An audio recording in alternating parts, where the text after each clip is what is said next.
Hola a todos los amigos de Voz y Misión. Hoy vamos a hablar de un tema que es bastante actual y que, bueno, pues de alguna forma u otra nos ha afectado a todos de manera especial en este tiempo de pandemia, ¿no? Y en este contexto que estamos viviendo. Entonces, queremos hablarles de la salud mental, ¿no? Entonces, para eso tenemos de nuevo a Walter, que estuvo con nosotros el año pasado hablándonos, ayudándonos a comprender mejor el proceso del duelo, del luto, ¿no? Nos ayudó, nos dio algunas estrategias para poderlo vivir mejor. Y ahora también hoy está con nosotros para hablarnos exacto de la salud mental, ¿no? ¿Qué es? ¿Cómo podemos, qué cosas podemos hacer para tener una salud mental y entre otras cosas? ¿Está bien? Entonces, Walter, ¿qué tal? Muchas gracias por estar de nuevo con nosotros. Un gusto Jennifer, estar aquí contigo y con vuestros oyentes, ¿no? Siempre encantado de poder compartir el conocimiento para ayuda de la mayor cantidad de personas. Gracias, sí. Entonces, nada, queríamos hoy hablar, exacto, de la salud mental. Pero sí, para empezar, bueno, pues empezamos por lo básico, ¿no? La definición. ¿Qué es la salud mental? A veces se escucha salud emocional, ¿es lo mismo, no es lo mismo, ¿no? Empezamos por ahí, ¿no? Por las definiciones. Ok, a ver, hay una definición restringida, una definición, digamos, muy específica que nos habla que la salud mental sería eh, eh, este, este estado en el que uno se encuentra dentro de la normalidad y generalmente este concepto va muy de la mano con la evaluación del campo de la psiquiatría. Entonces, por ejemplo, hay los certificados de salud mental que los emite un psiquiatra y que básicamente lo que determina es que uno se encuentra dentro de la normalidad. Ahora, acá hay un detalle, que la normalidad no es sinónimo de estar bien. Uh-huh. En una población el 50% están enfermos, la normalidad es que la gente esté Claro. enferma, ¿no? Entonces, estos certificados de salud mental están focalizados en que la persona se está desenvolviendo dentro de su sociedad, dentro de unos rangos aceptables. Esa es la definición corta y muy específica de salud mental. Pero normalmente las personas creo que van a vincular más fácilmente el concepto de salud mental, incluyendo el que mencionabas, de salud emocional o de salud psicológica.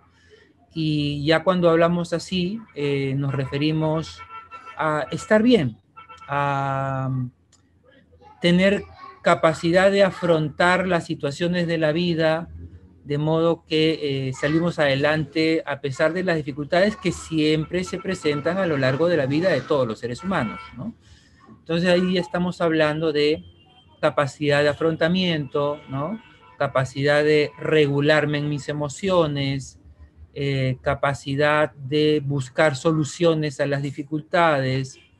Y entonces hablar de salud mental de manera amplia no es sinónimo necesariamente de estar sanito, sino de que a pesar de que pueda tener algún contratiempo, tengo las herramientas para hacer algo al respecto. Ahora escuchándote me surge una pregunta. ¿Una persona con alguna enfermedad mental podría, si logra, a ver cómo lo explico? Por ejemplo, una persona con ansiedad, si esta persona logra tener un grado de bienestar a pesar de padecer la ansiedad, se podría hablar de que efectivamente tiene ansiedad, pero que goza de salud mental. O sea, si la logra controlar, si logra tener una vida normal Claro. o, De o pronto no necesariamente. lo que vamos a buscar es que la persona aprenda a manejar las situaciones, en este caso, por ejemplo, manejar la ansiedad, de tal manera que ya no sea un problema para ella. Ok. Técnicamente hablando, ya no tendría un diagnóstico de trastorno de ansiedad, porque todas las personas tenemos un nivel de ansiedad. Ujú. Es decir, hay que distinguir el trastorno de ansiedad, que es un diagnóstico que cubre una serie de indicadores, un checklist, ¿no? Para que alguien diga, yo tengo realmente ansiedad, ¿no? O sea, como trastorno. Y otra cosa es que todos tenemos ciertos niveles de ansiedad que está dentro de la normalidad. Ok, Entonces, lo que busca el tratamiento es que uno pueda volver a esos niveles. Entonces, ok, no ok. hablamos de que va a Entonces, desaparecer la ansiedad. Por ejemplo, fíjate, ¿quién en algún momento no juega con sus deditos? ¿Quién ujú, en algún momento se rasca la cabeza? ¿Quién en algún momento no eh, aprieta algo que sostiene entre sus manos e incluso hasta de repente lo puede quebrar? ¿Quién en algún momento no mueve su pie cuando está sentado con las piernas cruzadas? Todo eso son indicadores de ansiedad, pero son niveles bajos. ok. Y no hay que de pronto escandalizarse con eso. Entender los trastornos mentales es entenderlos como una línea continua.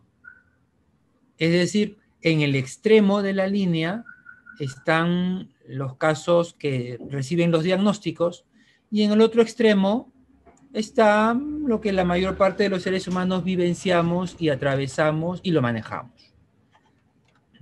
Ok, ok. Ujú. Entonces, más o menos ya tú habías mencionado algunas cosas, pero entonces básicamente el indicio de gozar de una buena salud mental sería como que un estado de bienestar donde tú logras afrontar las dificultades de la vida normal, las superas y sigues, ¿no? Sigues adelante. Así es, sí. Hay un estado más o menos de bienestar y ante las dificultades cotidianas uno sabe lidiar con eso, ¿no? Ok. Este, claro, sabemos que es súper importante, ¿no? La salud mental, pero por qué tú piensas que a veces tendemos a descuidarla? O sea, no sé, a veces la tendencia es, bueno, pues preocuparnos, ¿no? De nuestra salud física, pero la salud mental, claro, en este último tiempo sí se ha hablado mucho más de ella. Pero pues antes de la pandemia, ¿no? Pues sí era un poco tabú. No, no sé, ¿por qué tú piensas? ¿Qué crees tú que pueden ser los motivos por lo cual uno tiende como que a no prestarle atención? Eh, a ver, yo quiero ilustrar de una forma más amplia qué es lo que pasa. Eh, Nosotros, por ejemplo, tenemos un cerebro con tres niveles. Ujú, Hay un nivel que se conoce como el cerebro reptil, el cerebro más antiguo, donde están nuestras reacciones instintivas básicas. Tenemos un cerebro intermedio, eh, donde ya entran aspectos en el que las emociones se pueden ir modulando. Y un tercer nivel que es la corteza cerebral, es decir, la parte más externa del cerebro, donde ahí está nuestra capacidad de pensar, donde está nuestras modulaciones en nuestro temperamento básico, nuestra capacidad de proyectarnos en el tiempo. ¿Sí? Ese es nuestro cerebro, pero nuestro cerebro está reflejando también nuestra propia evolución dentro del campo de los seres vivos. ¿Sí? Por ejemplo, nuestras mascotas, nuestros perros y nuestros gatos que viven con nosotros desde hace miles de años y han ido adaptándose a cómo nosotros nos vinculamos con ellas. Hay una cosa bien simpática. Este, Hay estudios que muestran que los perros han aprendido a hacer ciertos gestos para que nosotros les hagamos caso. Porque los mm, perros son descendientes de los lobos, animales salvajes. claro. ¿Sí? Entonces, quiero ilustrar esto en el sentido de que hay animales están más cerca de nosotros, pero aún así un perro no piensa, pero sí puede resonar con nuestro campo emocional. Ahora, si retrocedemos, una hormiga ni piensa, ni tendrá las emociones como nosotros las entendemos, ¿sí? Entonces hay una evolución. Ahora vuelvo a tu pregunta. ¿Por qué no se le da valor al campo psicológico todavía lo suficiente? Porque como hay esta evolución, lo más básico está en el cuerpo. Es decir, Claro. si un animal se lastima la pata, definitivamente que va a hacer algo, va a descansar, ¿no? Su manada lo cuidará un tiempo, porque tampoco la manada lo va a cuidar demasiado porque la pone en peligro, pero lo va a cuidar un tiempo y se va a mejorar. Pero imagínate un lobo con la pata rota, no va a entrar en diálogo interno de caer en depresión por su pata rota. ¿Por qué? Porque su desarrollo cerebral no lo tiene adaptado para eso. Entonces, nosotros como seres humanos tenemos este campo desarrollado, pero es más reciente. No sé si me estoy explicando. Como es más reciente, entonces el valor siempre ha recaído más en el campo físico. Y en la medida en que evolucionamos como seres humanos y como sociedades también, porque hay sociedades que valoran más lo psicológico y otras menos, y eso también tiene que ver con la evolución de una sociedad y de una cultura. Entonces ahí va entrando esta valoración, ¿no? Por ejemplo, yo tengo 20 años de psicólogo. Cuando yo entré a la facultad, todo el mundo decía, pobrecito Walter, no va a tener de dónde comer, ¿no? Porque esa profesión, ¿qué es eso? ¿No? Pues bueno, ya pasaron 20 años y el campo de la psicología ahora es reconocido, ¿no? Y vamos a seguir avanzando en ese sentido, ¿no? Porque aumenta la conciencia de la sociedad, se le va dando el valor a eso, ¿no? Siempre ha existido la necesidad, pero no se le daba el valor, ¿no? Ahora, junto con esto está, ya expliqué un poco el contexto más grande, ¿no? Ahora vamos al contexto pequeño. En el contexto pequeño, nos educan para no darle importancia a lo psicológico. Por ejemplo, si yo me lastimo siendo pequeño,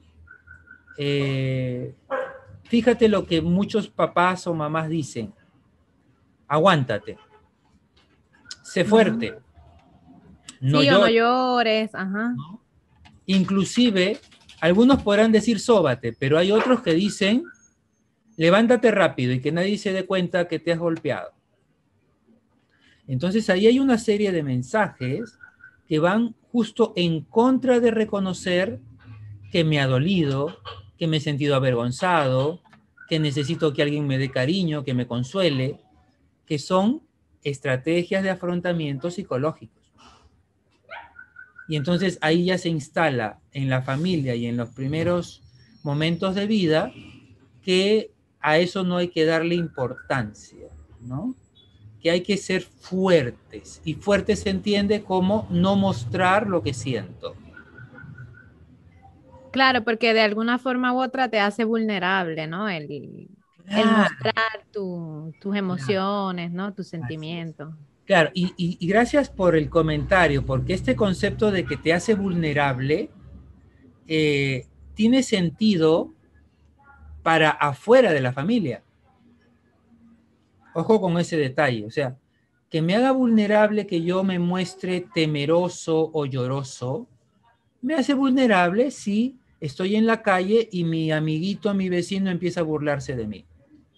¿No es cierto? Me hace vulnerable, entonces yo me voy a cuidar de eso. Pero si esto te lo están diciendo dentro de tu familia, que debería de ser tu refugio, tu lugar seguro, tu lugar de consuelo, entonces lo generalizas y dices ni afuera ni adentro. Y uno se va convirtiendo en una caparazón donde no sacas nunca lo que llevas dentro y lo sigues transmitiendo a tus hijos, a las personas que luego tú vas a estar a cargo de ellas, ¿no? Ujú. Sí, sí, es interesante porque también a los varoncitos, ¿no? Se le dice mucho, ah, no llores porque tú eres hombre, ¿no? No puedes llorar. Eh, Sí, claro. y, y todavía se escucha, ¿no? Y es interesante porque después, claro, de alguna forma eso saldrá en algún momento, ¿no? Sí. O sea, esa Claro. represión es como una olla de presión, ¿no? En algún punto. Bueno, ¿quiénes beben más, hombres o mujeres? Ujú. Los hombres, ¿no es cierto? Sí, ¿Y quiénes tienden bueno, no es general, pero hay muchos hombres que bajo alcohol lloran? es cierto, sí. Ahí está, ahí es donde tú dices, es una olla a presión que tiene que salir. Pues bueno, ahí el alcohol funciona como destapar un poquito la olla de presión, pero un poquito, porque ahí sigue. Ujú. Ahora, No s- ah, sí, sí, sí, no, di. no, bueno, iba a decirte que eso es evidente en los hombres, porque los hombres reciben más la carga de no mostrar la vulnerabilidad, ¿no? Sí. Pero las mujeres también lo reciben y ellas lo van a manifestar de otras formas, pero esta información también la están recibiendo, de no mostrar sus verdaderos sentimientos, ¿no? Ujú. Mm. Te quería preguntar, más o menos si tienes cifras del problema, ¿no? De salud mental aquí en el Perú,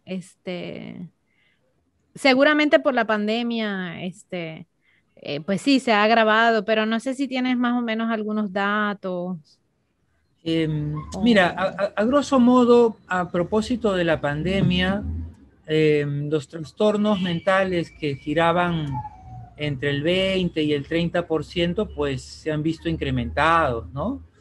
Eh, en algunos casos incrementados y en otros casos agudizados. Ok. Personas que ya estaban en cuadros de ansiedad, por ejemplo, o de depresión, pero que estaban medianamente controlados por sus tratamientos, en los casos que los reciben, porque claro, hay muchas que no reciben, Ujú. pues se ha visto eso agravado a pesar del tratamiento que ya venían recibiendo. Y en los casos que no recibían tratamiento, pues justamente empiezan a llegar porque al aumentar la intensidad del malestar, pues ya se ven urgidos por buscar ayuda, ¿no? O sus médicos tratándolos, porque claro, alrededor del coronavirus, las personas o se han enfermado de coronavirus o alguien cercano se enfermó y eso los acerca a un médico y entonces el médico reconoce que hay otros síntomas que no tienen que ver con el coronavirus, pero que se interpretan como tales, generalmente ansiedad, y se aprovecha entonces en hacer las derivaciones, ¿no? De alguna Ujú. forma eso también es una oportunidad, o ha sido una oportunidad para que las personas se den cuenta de que venían padeciendo algo que no reconocían. Mm. Sí, ¿no? Y también, claro, toda ¿cómo decir? La inestabilidad también económica, social, también como que ha destapado, ¿no? Ha o sea, como puesto en evidencia, ¿no? Quien quizás no se daba cuenta que venía arrastrando algo, todos estos factores como que sí, lo sacan afuera. Y lo que más lo ha puesto en evidencia es la situación de encierro en que nos hemos visto urgidos, ¿no? Porque, a ver, si yo tengo la posibilidad de levantarme y salir a trabajar y estar con otras personas y mientras estoy en el transporte público o en mi auto aprovecho en gritar con cualquier excusa, porque al final son excusas. Entonces ahí yo estoy implementando estrategias de afrontamiento negativas, pero que son de afrontamiento igual. Y en algo alivia el estrés que yo tengo a raya, ¿no? En algo lo alivia. No lo Mm. soluciona, lo alivia. Pero al verse interrumpido esa situación, Entonces, si yo le gritaba antes al de la combi que me metía el carro, ahora ¿a quién le grito? ¿Sí?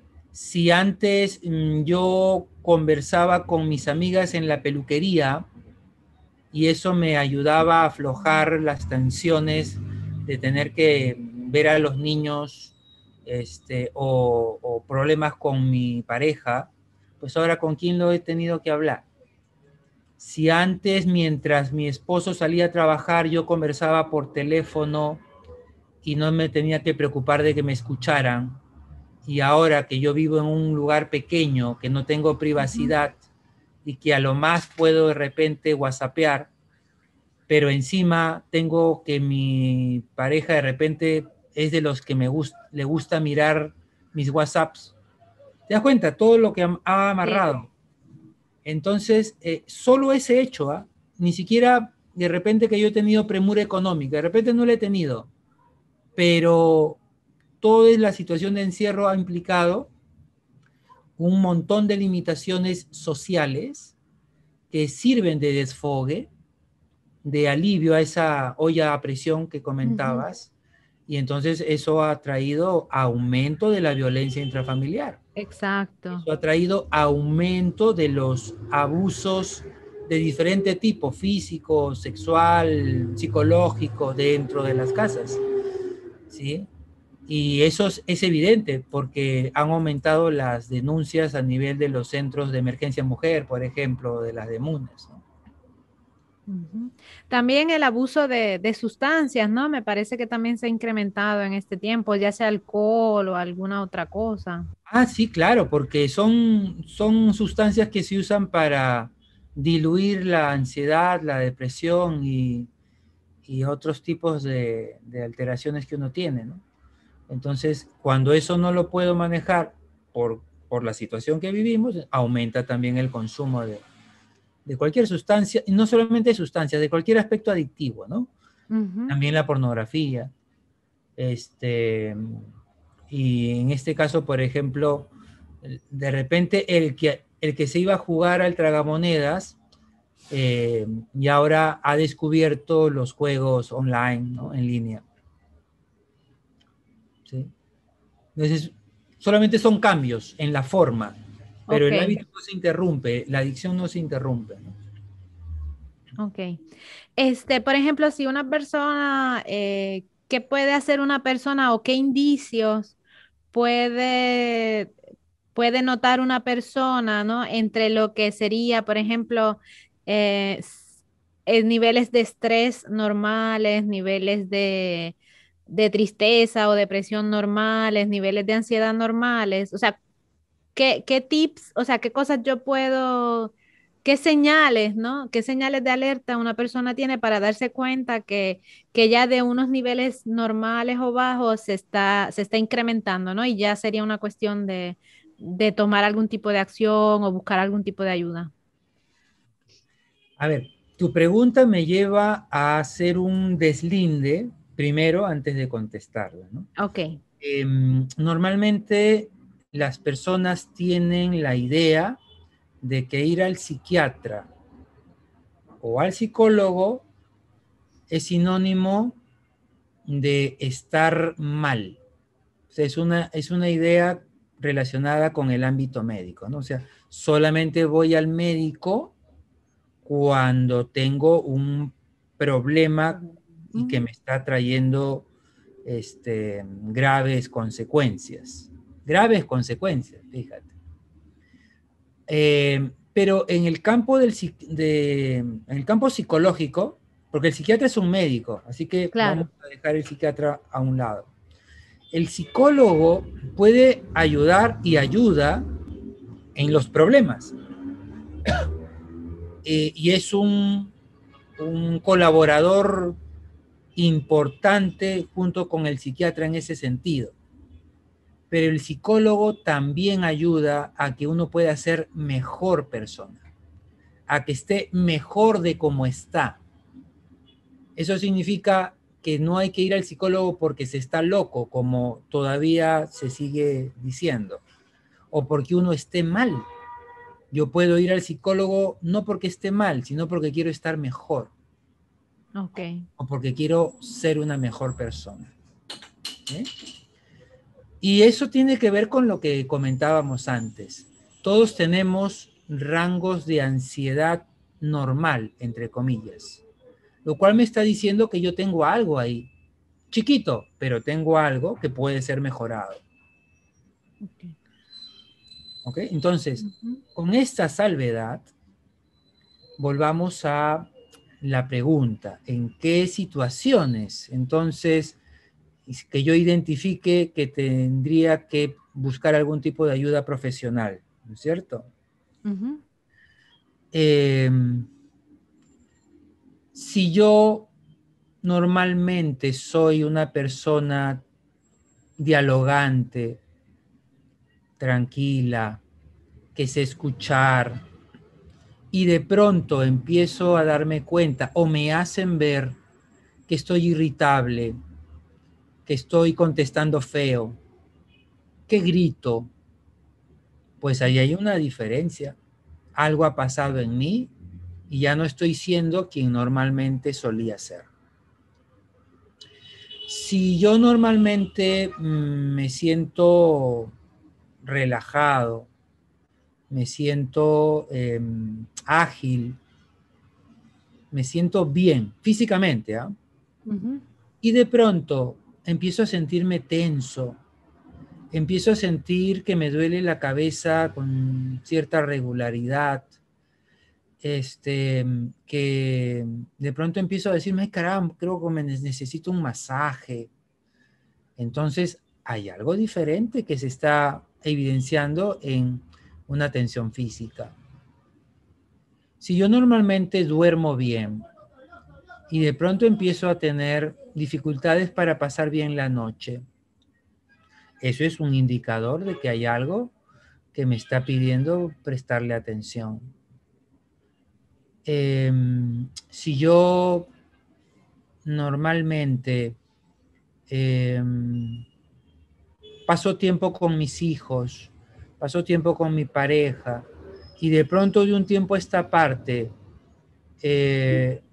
evito pasar ese tiempo juntos y más bien me hundo en el trabajo, en ver más televisión, en estar más mirando el celular, y me empiezan a reclamar, oye, ¿qué te pasa? Salíamos, ya no salimos, ya no estamos jugando, ya no estamos conversando. Entonces, ahí es un indicador de que algo ha cambiado. Y si algo ha cambiado es porque algo está alterándome, ¿no? Entonces, esa es una de las formas más básicas de poder autoobservarnos. Ahora, lo que pasa es de que la autoobservación, justamente como es autoobservación, suele no ser tan fácil siempre, pero ahí ayuda saber escuchar al otro. O sea, si mis amigos, si mi pareja me hacen notar que algo es distinto en mí, pues también saber reconocer eso, ¿no? Y empezar entonces a ver qué me está pasando y si puedo yo rectificar, a buena hora. Y si me doy cuenta que no puedo solo, entonces ahí está la ayuda profesional, ¿no? Pero ahí surge una creencia que la hablábamos temprano, hace un rato, ¿no? Esto del si yo no puedo solo, porque en esto de que tienes que ser fuerte, está implícito que tú tienes que poder afrontar cosas así. Y se pierde de vista que esto es como cualquier otra alteración en el organismo. Es decir, si yo tengo faringitis, bronquitis, no sé, acné, seborrea, sería ridículo que alguien venga y me diga, ánimo, Walter, ya va a pasar, ¿no? Tú eres fuerte, tú puedes.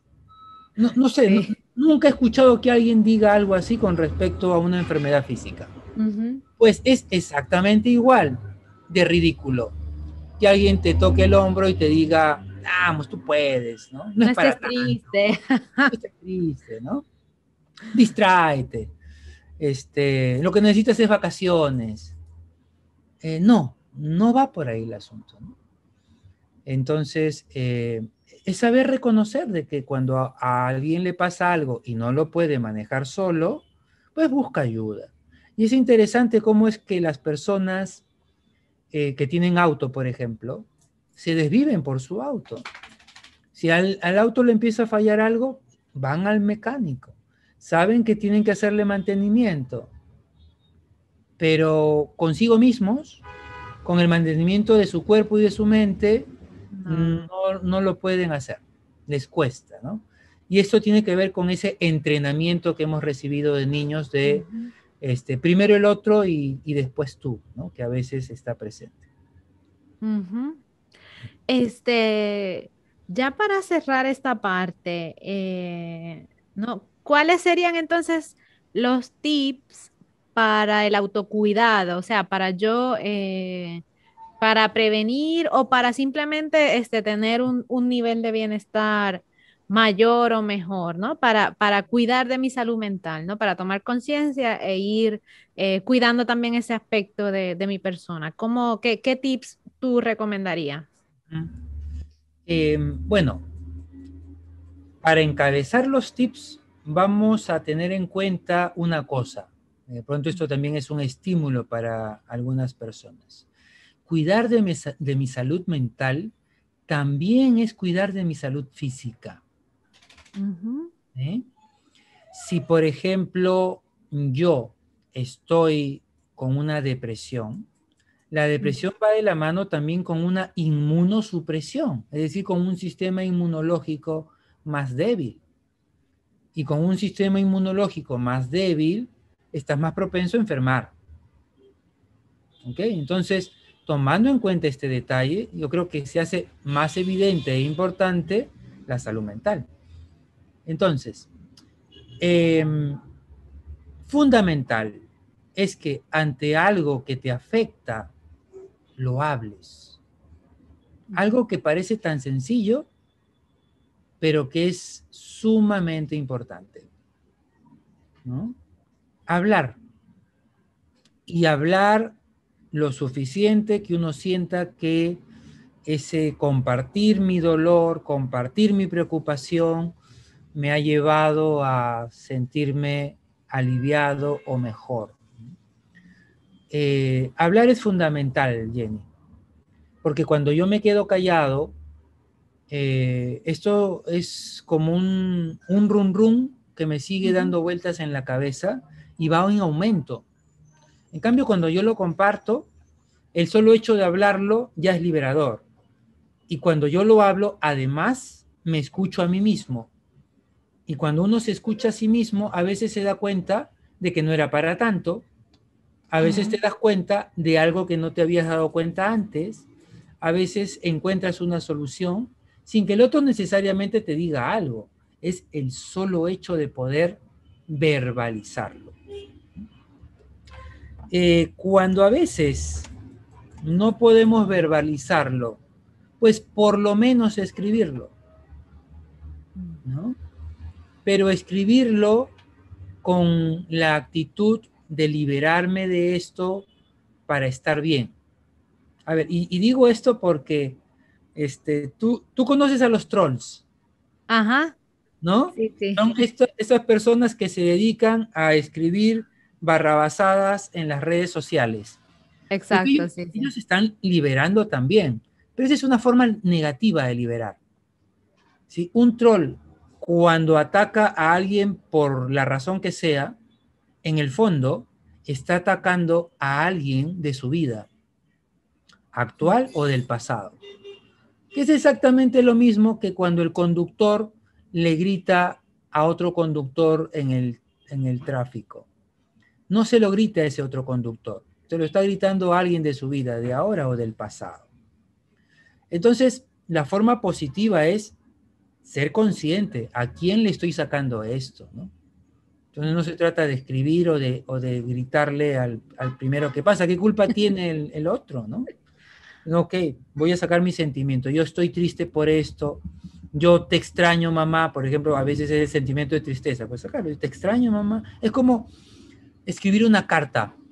a esa persona que puede estar viva o muerta, pero escribo dirigiéndome a esa persona. Es muy liberador el uso de las cartas terapéuticas, por ejemplo, ¿no?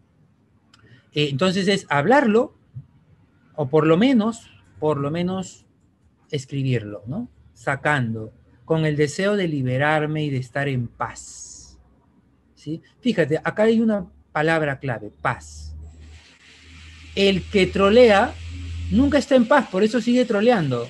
Ajá. El que grita en el tránsito nunca logra la paz con su grito, por eso sigue gritando el siguiente semáforo, ¿sí? Es cuando yo saco, este sacar me tiene que llevar a la paz. Si no me está llevando a la paz, solamente está pateando la pelota para más adelante. Está pasando la papa caliente a más allá, ¿no? Este sería el primer y el principal tip. Okay. Luego otro tip es el darnos tiempo de valor, tiempo de calidad, conmigo y con los que amo. ¿Sí? Es lo que es el valor del ocio. Uh-huh. Pero hay personas que la palabra ocio les parece lisura, porque en su ambiente familiar el ocio era algo completamente malo. Sí, a ¿Sí? los religiosos muchos también Sí, les mira. suena a lisura, sí, es muy común. Entonces, a ver, de repente usar la palabra tiempo libre, tiempo para uno, ¿no? Pero ¿qué cosa es este tiempo para uno? Voy a dar un ejemplo sumamente práctico. Todos dormimos, Uh-huh. porque dormir es una necesidad natural, biológica. Se sabe que si uno no duerme 3 días, al cuarto día está alucinando. Uh-huh. ¿Por qué? Porque es necesario dormir. No solamente para que descanse el cuerpo, sino también y sobre todo para hacer un reciclaje mental. Tenemos unos minutitos, yo quisiera explayarme un poquito Sí, aquí. sí. Mira, hay personas que dicen, yo no sueño, y cada vez que sueñan, dicen, ay, me he levantado cansado porque he soñado. Ese cansancio que sienten porque han soñado, está más relacionado con la idea que tienen, porque todos y todas las noches soñamos. Uh-huh. Y además no soñamos una vez, soñamos cada 90 minutos en promedio. O sea, soñamos Ah, varias veces. ¿Sí? Pero claro, si tú no sabes esta información, no tendrías por qué saberla, pero en general, entonces uno se hace muchas fantasías. ¿Cómo? No, yo no sueño.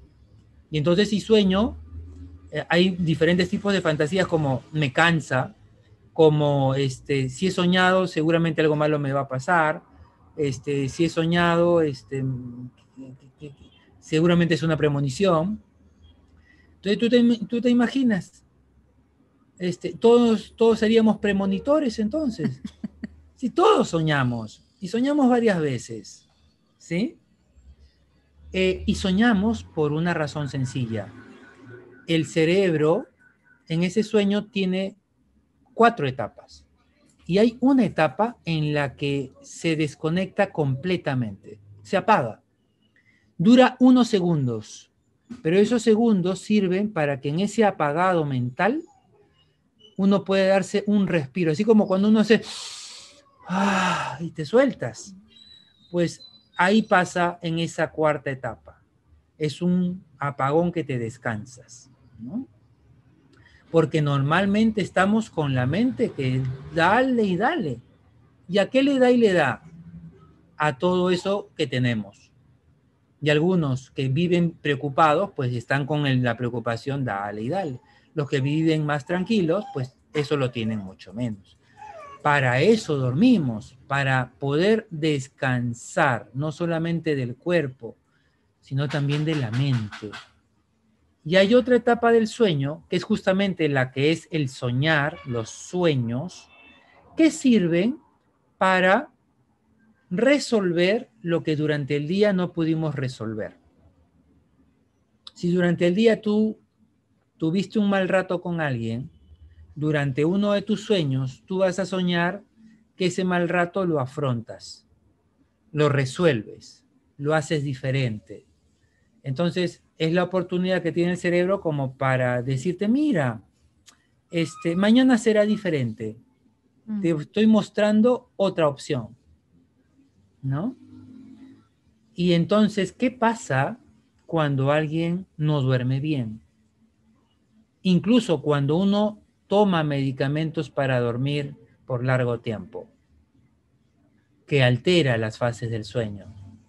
Y si las altera, disminuye tu acceso a esos momentos que están diseñados para repararte, para desconectarte, para encontrar otras alternativas. ¿Sí? Entonces, el dormir es importante en el tiempo adecuado para dormir, que es la noche, y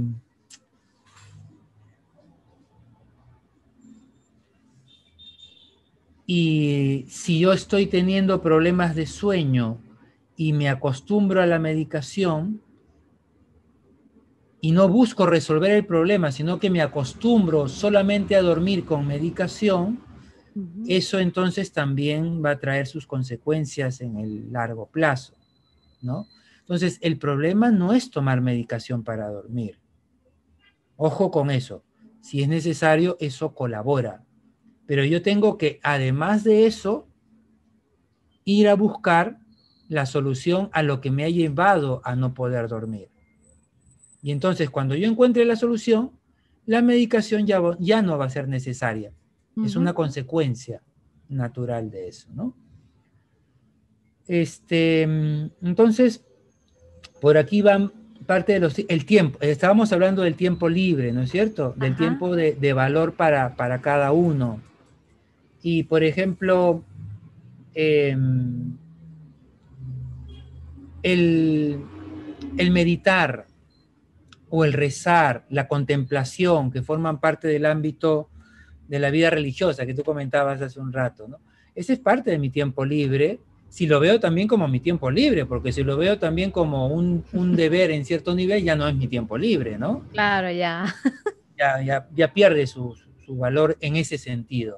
Entonces, la práctica de la contemplación o de la meditación es tiempo valioso, porque es un tiempo que es equivalente al del sueño, pero que uno lo hace con conciencia, de estando despierto, y cumple la misma función de desconectarme para liberar esas cosas que me andan aturdiendo, ¿no? Pero también de pronto hay otras formas como caminar, escuchar música, todas esas cosas que me causan placer, ¿no? Ver mi serie favorita, pero ver mi serie favorita media hora o una hora que dura, pero si me voy a dar maratones de lunes a domingo, entonces eso es un escape, ya no es un espacio de relax, ¿no? Porque hay otras cosas que demandan mi tiempo. Entonces, ese es un tiempo valioso, un tiempo que tenemos que aprender a valorar. Y ahora me recordaba por qué te hablé del sueño. Te iba a dar el ejemplo de los chicos que se preparan para ingresar a la universidad. Ok, sí. Muy frecuente que ellos reducen sus horas de sueño para estudiar más, bajo la creencia de que el sueño, fíjate, que descansar, ahí está el concepto de descansar. El concepto de descansar es malo.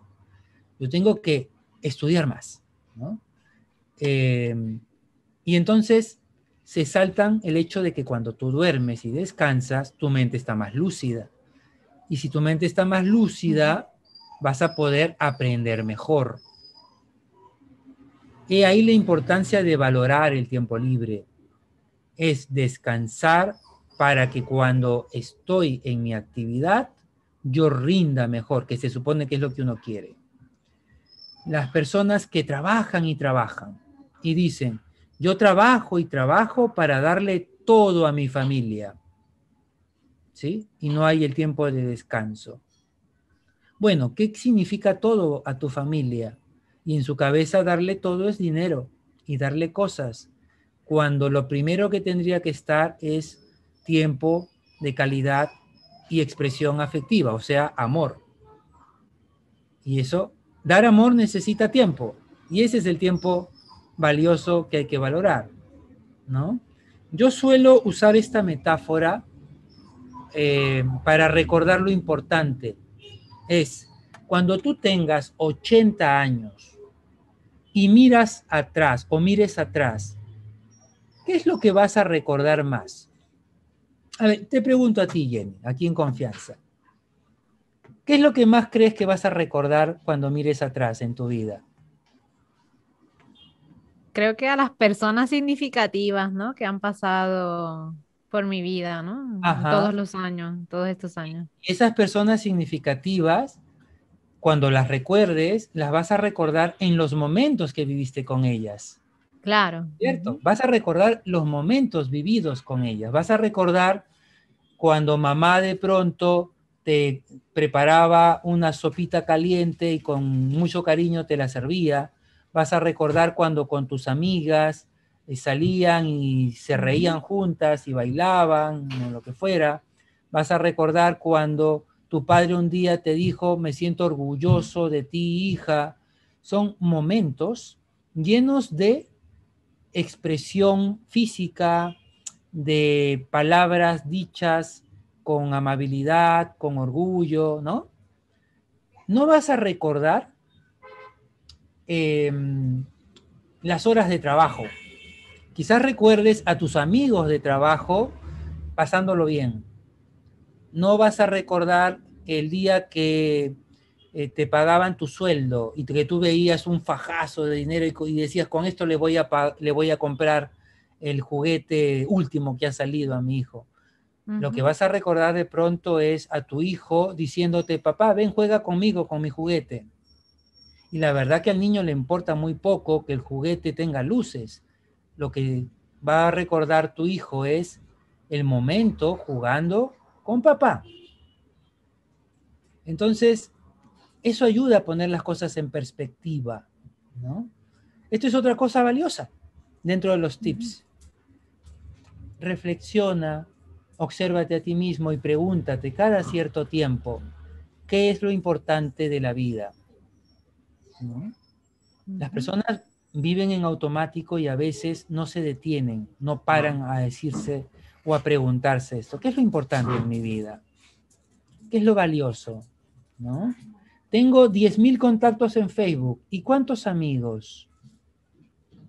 ¿Cuántos cuando estés enfermo estarán ahí para ti, para alcanzarte un plato de comida? Para decirte, cuenta conmigo si necesitas que te preste para el balón de gas, de oxígeno, ¿no? Y entonces pones tu vida en perspectiva. Y eso es fundamental en la salud mental, saber con quién cuento. Porque si no cuentas con nadie, también entonces tendrás que hacer una mirada. ¿Qué pasa? ¿Por qué no cuento con nadie? ¿Qué tipo de persona estoy siendo? Y de pronto eso te llevará a empezar a hacer algo, porque lo único que importa es quién soy yo y con quién cuento también, ¿no? A quién amo y quién me ama. Pues Sí, eso. interesante también porque cuando hablabas del compartir en familia, o sea, es bueno para el papá en el ejemplo que dabas, pero también es bueno para el niño. O sea, al final, ¿cómo decir? La salud mental siempre está en red con otras personas, ¿no? Sí. Porque sí, si yo estoy bien, claramente ayudo a mi entorno a también estar bien. Entonces Así. sí, es como que sí es bueno para la persona, pero también es como una especie de responsabilidad porque toda su familia o el entorno más cercano se va a beneficiar o se va a afectar negativamente de acuerdo a cómo uno esté también. Así es, porque ese papá fue niño Ujú, y ese niño será papá. exacto. Entonces, Walter, me parece a mí, y por eso te quería preguntar de estos últimos dos puntos, que la ansiedad y la depresión han sido los dos problemas de salud mental que más se han manifestado en este tiempo. No sé si me equivoco o... Sí, en estos tiempos vinculados con la pandemia, estos dos trastornos se han visto incrementados por el contexto, ¿no? Es decir, la depresión se ha visto alimentada por toda esta situación de pérdidas humanas que se han presentado, pero también con temas relacionados con la inestabilidad económica, ¿no? Eh, Así que, porque la depresión gira en torno del tema de pérdida, ¿no?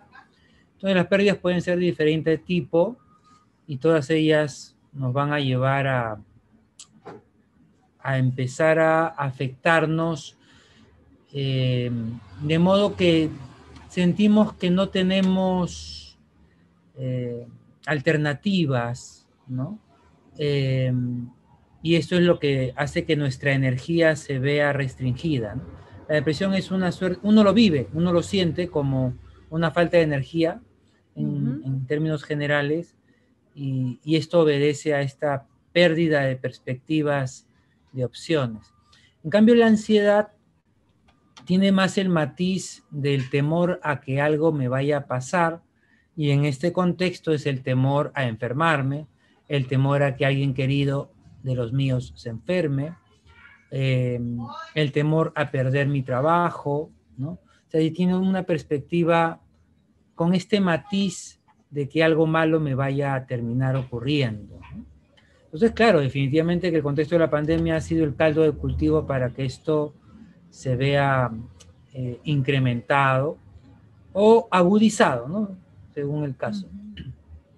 Eh, Así como que ya estabas dando unas características, ¿no? De ambas enfermedades, pero, por ejemplo, si tomamos primero el tema de la depresión, no, tú lo describías como una falta de energía, ¿no? Generalizada bueno, debido a una pérdida o algo. ¿Tienes algo más que, o sea, no sé si hay otro aspecto que pueda definir, porque me parece que... eh, también, o sea, se debe a diferentes factores, ¿no? Por ejemplo, una persona puede por factores hereditarios, me parece también sufrirla. Sí, no sé si nos hablas un poquito más en general de qué es la depresión, ¿no? Cómo se manifiesta. Claro, Porque a veces uno puede pensar que estar triste es estar deprimido, ¿no? Pero también abarca otras cosas, ¿no? claro. A ver, empiezo por el factor hereditario que comentabas. Nuestro genoma, es decir, el conjunto de nuestros genes, guarda información de nuestra línea familiar. Y Ujú. esa información está ahí presente, pero necesita las condiciones apropiadas para que se active. Ok. Y esto es válido para los trastornos mentales y para las enfermedades físicas. Entonces, es necesario su presencia, pero no es suficiente para. Ok. Eso es como un primer elemento. Lo otro está en nuestro desarrollo a lo largo de la vida. Es decir, cuando somos pequeños, si hemos vivido situaciones que nos han afectado, nos van a predisponer para que conforme avancemos en la vida, nos hagamos jóvenes, adultos, esas predisposiciones instaladas en mi primera infancia me hagan más proclive a padecer algo. ¿Pero por qué me hacen proclive? Porque justamente no recibí los recursos necesarios para saber afrontar ciertas cosas. y entonces tú sabes que mientras más pequeños somos, más nos podemos adaptar. Pero conforme avanza el tiempo, también más rígidos nos vamos tornando, ¿no? Más difícil nos cuesta cambiar comportamientos, hábitos, creencias.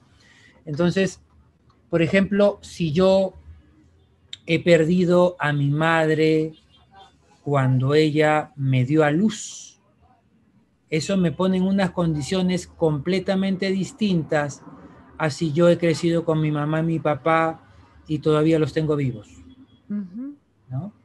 No es lo mismo que yo cuando tenía 4 años, mi padre abandonó a mi mamá y nunca más lo volví a ver porque en la cabeza de mi papá separarse de mi mamá también era separarse de sus hijos. Entonces eso me va dejando ciertas huellas, ciertas formas de afrontar la vida. Y entonces conforme me adentro en la vida, esto me hace reaccionar ante ella distinto que otras personas que no han vivido esas circunstancias. Teniendo entonces estos predisponentes, cuando pasa algo que sobrepasa mi nivel de tolerancia, puedo desarrollar, en este caso que hablamos, una depresión, o podría ser otra cosa, ¿no? Otro trastorno. La depresión tiene unas características generales que pasan por falta de energía, pérdida pérdida del gusto por aquello que siempre me ha gustado, ¿no? Si antes algo me llenaba, me causaba placer, satisfacción, ahora eso ya no me lo causa.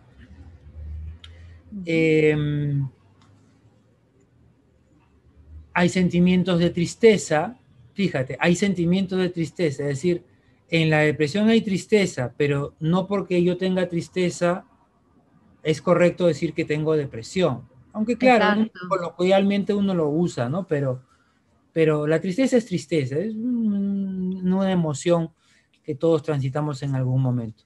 Para hablar de depresión estamos hablando ya de que se van juntando más cosas, ¿no? También empiezan a manifestarse alteraciones del sueño, ¿no? En la depresión hay alteración del sueño, hay pérdida del apetito, disminuye mi interés por mi práctica sexual, porque como hay una disminución de la energía, entonces todo eso va amarrando estas funciones, ¿no? Ahora, eso es como la depresión clásica y que es más o menos evidente porque uno puede ver, si yo he conocido a alguien cómo funciona siempre y de pronto lo veo que está cabizbajo, triste, no ve futuro, ¿no? Hay una pérdida de la visión de futuro, ¿no? Es lo que se conoce como la mirada en túnel. O sea, no veo perspectivas, todo lo veo focalizado por un túnel y todo está oscuro, ¿no? El pesimismo, ¿no? La lamentación constantes. Nos están hablando de esta situación de tener depresión. En los casos extremos, la persona se va recluyendo más en sí misma e incluso pueden no querer salir de su casa o de su habitación y estar totalmente a oscuras, por ejemplo, ¿no? Entonces hay un repliegue, un ensimismamiento, ya conforme el cuadro se agrava. Ahora, pero también hay, y eso es bien importante, lo que se llama la depresión oculta. Hay varios nombres, la depresión larvada, depresión oculta, depresión sonriente, que es que la persona vive en un estado crónico de depresión, pero da una cara hacia los demás de que todo está bien. Pero cuando está a solas, la persona se siente vacía, devastada, sin sentido en su vida. Entonces vive como un zombie en automático. Eso es lo que llamamos la depresión sonriente. Y por eso, a veces pasa que nos enteramos que alguien que conocemos se ha suicidado y la persona dice, pero si estaba bien, conversábamos, siempre saludaba a todos, se le veía tranquilo, a veces incluso dicen contento, era el alma de la fiesta. Sí, claro, porque es una fachada, ¿no? Y la persona no está mostrando este estado interno con el que vive, ¿no? Otra forma, en el caso, por ejemplo, de niños y de adolescentes, es que la depresión se oculta detrás de la irritabilidad o el mal comportamiento extremos, ¿no? Sobre todo, hay que recordar el cambio, o sea, yo he sido siempre de determinada forma y de pronto empiezo a mostrarme irritable, renegón, violento, ¿no? Eso sobre todo en caso de niños y adolescentes se suele manifestar así. Entonces hay que estar alerta, ¿no? No digo de que si ya un niño adolescente se muestra un poco renegón, está con depresión, ¿no? Pero sí tenemos que observar, ver cómo está en el colegio, cómo está en la casa. Ese es un criterio, ¿no? O sea, el que está deprimido siempre está deprimido. Entonces, en la casa y en el colegio y en todas partes, su comportamiento va a estar alterado. Pero si en el colegio es de una forma y en la casa de otra, entonces también eso hay que chequear, porque de repente el problema tiene que ver con el lugar, ¿no? Y así, es algo que uno lo va observando, y cuando hay dudas, pues siempre la ayuda profesional es la oportuna, ¿no? Para salir de dudas de si esto es algo que amerita ayuda profesional o quizás solamente algunas pautas. No sé, hablando, o sea, así escuchando, leyendo, ¿no? ¿Cuál es porque hay muchos, o sea, quizás es que estas dos preguntas van unidas, ¿no? Porque yo te había escrito, ¿no? ¿Cuáles son los mitos más comunes, ¿no? Acerca de esta enfermedad, o sea, lo que se piensa, lo que la gente piensa, pero que no necesariamente es cierto. Y después, ¿cómo ayudar a una persona en depresión? O sea, qué decirle o qué no decirle, ¿no? Porque a veces lo que hablábamos en hace rato, ¿no? Que, por ejemplo, no, vas a estar bien, tú puedes salir de esto, no estés triste, no sé, pero eso está ligado a un mito también, ¿no? A una creencia. Entonces, no sé si ya unir estas dos preguntas de una vez, porque creo que sí, que tienen una conexión, ¿no? Claro. A ver, yo te voy comentando algunas cosas y de Ajá, pronto tú me vas comentando las cosas que has oído, ya. ¿no? De pronto eso también fluimos por ahí. El principal mito en general, en los trastornos mentales en general, está en el tema de el ser fuerte. O sea, el mito detrás de esa frase de ser fuerte es que es algo que cualquiera lo podría manejar. Es una cosa entendida así como de debilidad del carácter casi, ¿no? Pues, uy, si estás deprimido es que tienes debilidad de carácter, porque el que tiene carácter fuerte no se deprime. Ajá. Detrás de esa frase cortita, de ser fuerte, está amarrado todo esto, ¿no? Eh, eh, y entonces ahí vienen los ánimos y el toquecito en el hombro, ¿no? Entonces este es como uno de los principales mitos que abarcan todos los trastornos mentales, ¿no? Todos. Luego está el otro mito que vincula depresión con tristeza, Ujú. como si fuesen sinónimos, cuando más bien la tristeza es una parte de la depresión. eh, y esta diferencia es importante de tenerla, ¿no? Porque si yo pienso solamente que es tristeza, entonces voy a dar un tipo de recomendación como alégrate o una recomendación de toma esta pastilla que levante el ánimo. Pero eso no es suficiente, hay que entender por qué se está triste, qué causó la tristeza que te ha llevado a este nivel que llamamos depresión, ¿no? Ujú. Después, otro mito es el del factor tiempo, que igual son mitos que son compartidos en todos los trastornos muchas veces, Ok.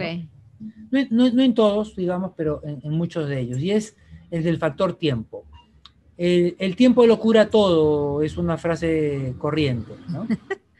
Pero el tiempo no cura nada. Lo que pasa es un error de percepción. ¿Qué es lo que ocurre a lo largo del tiempo? A lo largo del tiempo aprendemos otras cosas. Ujú. A lo largo del tiempo cambia mi percepción. Si yo era niño y tengo 25 años, mi percepción del mundo no es igual a los Claro. 25 que a los 10. Si yo tengo diferentes tipos de estudios, me dan más información que si no he tenido esos estudios. Y ojo que no digo que estudiar me hace mejor persona, porque eso no es cierto. No. Pero estudiar te da más opciones, más miradas, y eso cambia la percepción. Entonces, no es el tiempo, sino lo que está ocurriendo dentro del tiempo, lo que hace de que uno pueda superar algunas cosas. Ahora, tristemente pasa que a pesar que en el lapso del tiempo pueden ocurrir muchas cosas, no son suficientes, ¿no? Es decir, yo puedo tener maestrías y doctorados, pero no me han ayudado a curar al niño herido que llevo dentro, ¿sí? Y yo puedo tener 50 años y a pesar de las diferentes etapas que he vivido, como he tenido unas creencias muy rígidas, entonces no me he adaptado al cambio y yo sigo pensando, por ejemplo, que todas las personas están contra mí. Un pensamiento que se instaló cuando era pequeño. Entonces el factor tiempo no me ha cambiado, porque las cosas que ocurrieron en ese lapso yo no las supe aprovechar, ¿no? Entonces no es el tiempo, es lo que ocurre durante el tiempo, lo que yo hago en ese lapso de tiempo, lo que hace que las cosas mejoren para mí. Y jugar con el factor tiempo también es de doble filo, a ver, o de un solo filo de repente. Cuando yo digo el tiempo lo cura todo, entonces yo puedo tener 20 años y quizás a los 30 se solucione algo que estoy padeciendo. Pero lo pude haber resuelto, fíjate, en un año, si hubiera hecho Claro. otras cosas. Ujú. Y aquí, por ejemplo, las personas quizás no lo tienen por qué saber, pero hay terapias psicológicas que funcionan por su frecuencia, porque entre sesión y sesión, digamos, lo clásico es que atendemos a alguien una vez por semana, y entonces entre sesión y sesión la persona reflexiona, se le deja alguna tarea para hacer, practica alguna técnica, ¿no? Y entonces, en, en ese lapso de tiempo entre sesión y sesión, la persona fue haciendo modificaciones. Y entonces decimos, necesita 15 semanas a razón de una vez por semana para que el cambio se vaya afianzando. Pero hay terapias en las que el factor es el factor hora. Y entonces Ok. esas 15 semanas se pueden reducir a 15 horas. Claro. ¿Sí? 15 horas, literal. Entonces yo me reúno contigo, Jenny, un lunes y un martes.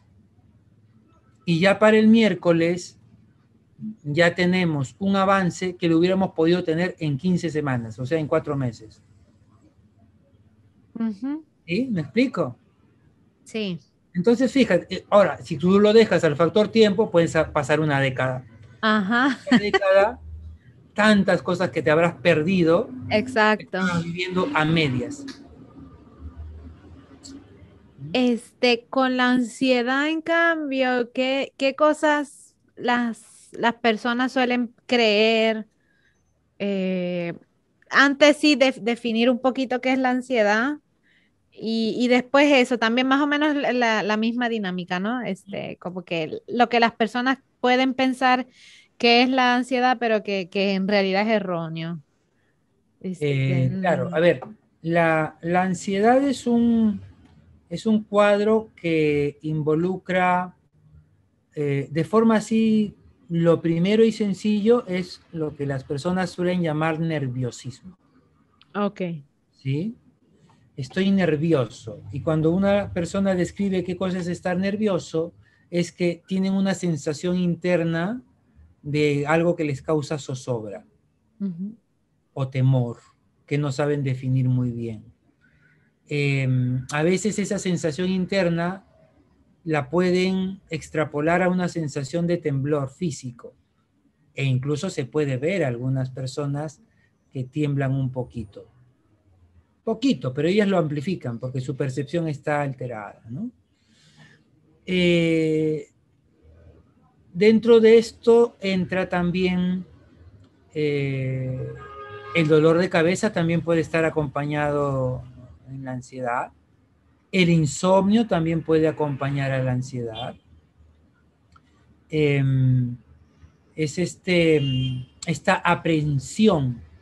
La persona es aprensiva, es decir, está sintiendo de que algo va a ocurrir y generalmente ese algo que va a ocurrir es malo, ¿no? Entonces está tensa, está preocupada. La ansiedad es un nombre genérico para abarcar diferentes manifestaciones. Por ejemplo, eh, el ser hipocondriaco, es decir, esa persona que piensa que Ujú. tiene enfermedades de todo tipo y si escucha a alguien decir que tiene una enfermedad, ya se imagina que también la tiene. Ajá. Un tipo de ansiedad, ¿no? Que se manifiesta al nivel de, creo que estoy enfermo de algo. Luego tenemos los ataques de pánico. El ataque de pánico se manifiesta en una sensación de falta de aire, se dificulta la respiración, producto de que se tensan los músculos pectorales y realmente hay una dificultad en la respiración, pero nada que no se resuelva si te calmas y se relajan tus músculos. Pero normalmente la persona con un ataque de pánico, lo primero que piensa es, voy a tener un ataque al corazón. Y se van corriendo al cardiólogo y pasan por los exámenes. Y eso está bien. Eso está bien. Lo que de pronto no está tan bien es que están tan fijados en que tienen algo físico que el cardiólogo les dice que no lo tienen y se van donde otro cardiólogo para buscar que le digan que sí lo tienen, porque otra vez entramos en el conflicto del ser fuerte, ¿no? O sea, Ajá. el tener que reconocer que tengo una dificultad de índole emocional, psicológica. Entonces eso no lo puedo aceptar, porque si lo acepto, significa que soy débil, significa que yo no puedo manejar mis cosas, significa que de repente estoy loco. Entonces, no, tengo que buscarme 10 cardiólogos para que alguno me diga que tengo un problema al corazón, mejor. Estoy dispuesto a operarme el corazón antes de reconocer que Exacto. tengo una dificultad emocional. Entonces, eso es parte de los mitos y de las dificultades también, ¿no?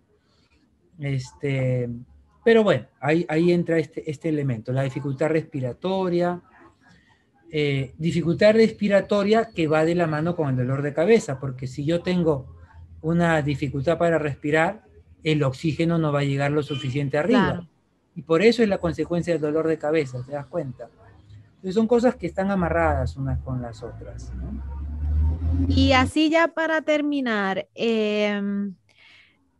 ¿qué consejo le darías a las personas que están alrededor de una persona con depresión o con ansiedad o con cualquier otro trastorno mental? O sea, ¿de qué maneras ellas pueden ayudar a estas personas a superar o sea ya sea un momento de crisis o en general la enfermedad? O sea, ¿qué cosas, por ejemplo, si yo tengo mi hermana, mi papá, mi mamá, mi tío, mi pareja, mi hijo, Ujú. con algún trastorno mental, ¿qué cosas puedo yo hacer? ¿Cómo yo lo puedo ayudar? ¿No? Porque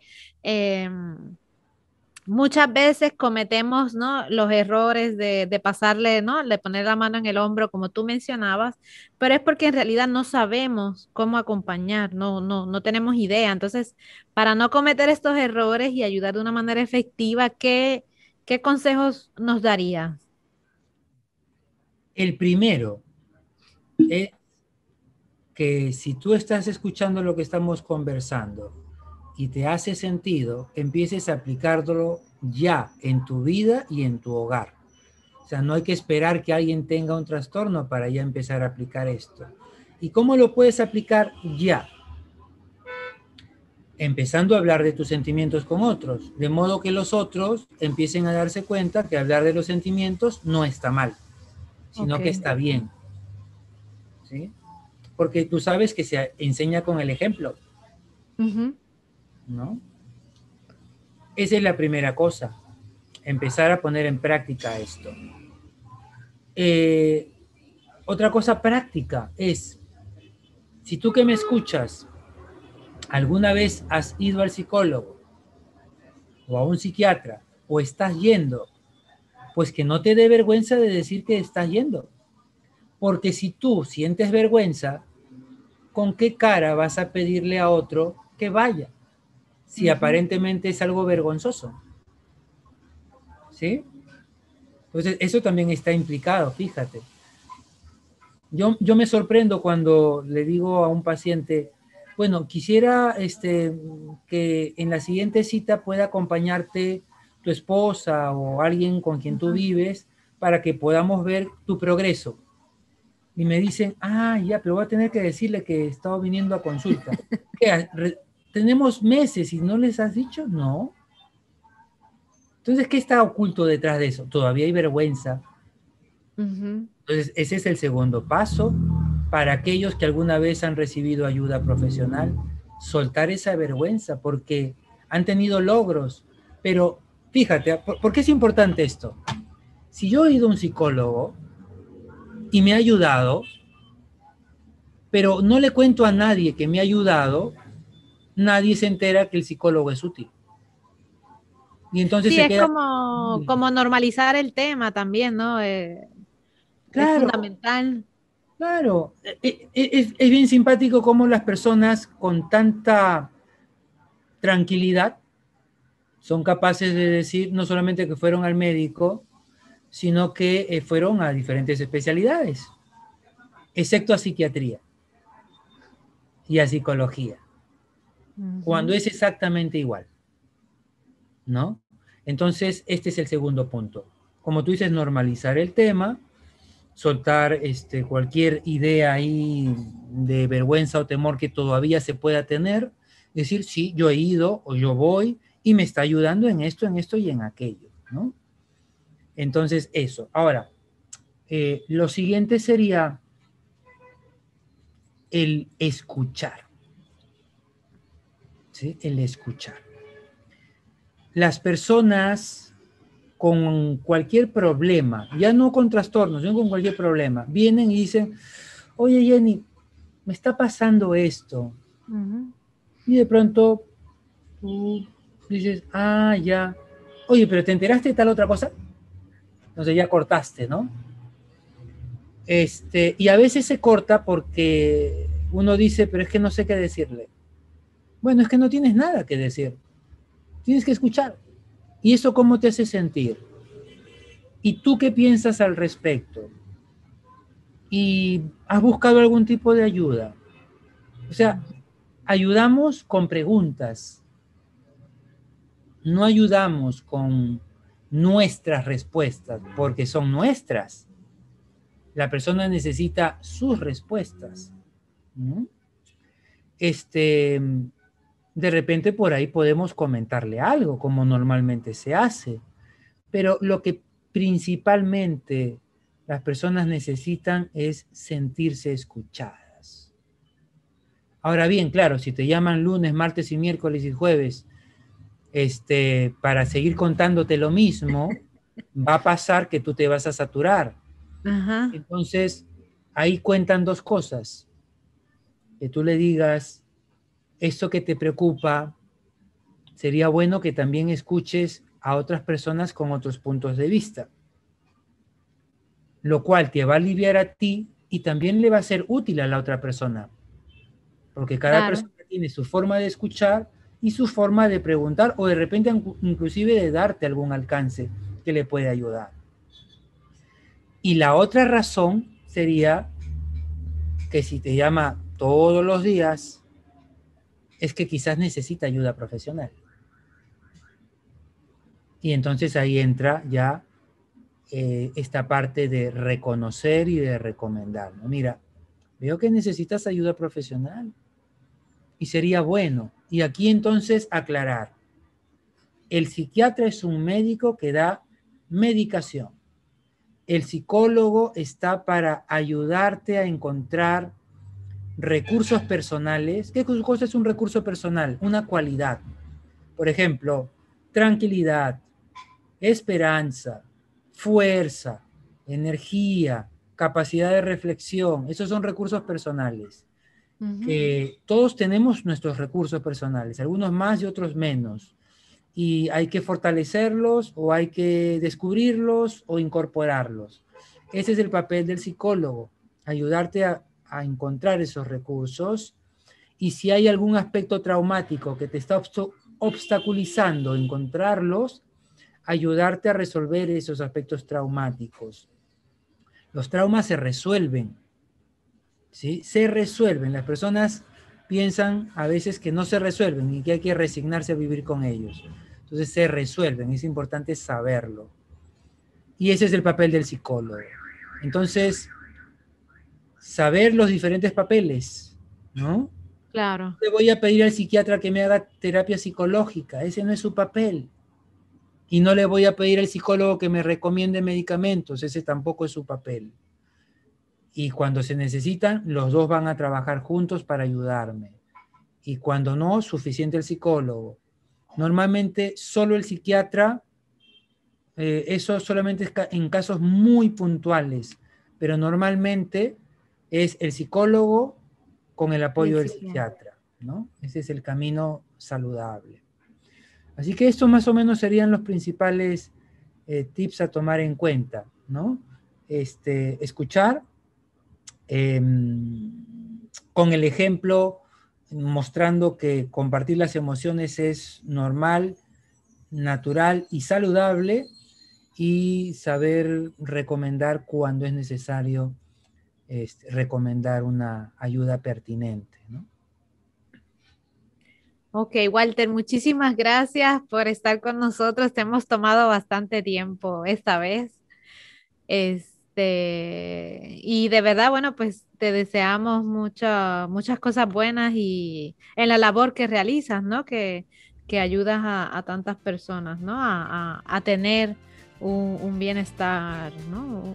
Un bienestar que les ayuda, ¿no? A enfrentar las vicisitudes de la vida cotidiana. Entonces, de verdad, a nombre de todo el equipo y seguramente de todos los que te podrán escuchar, muchas gracias por compartir con nosotros.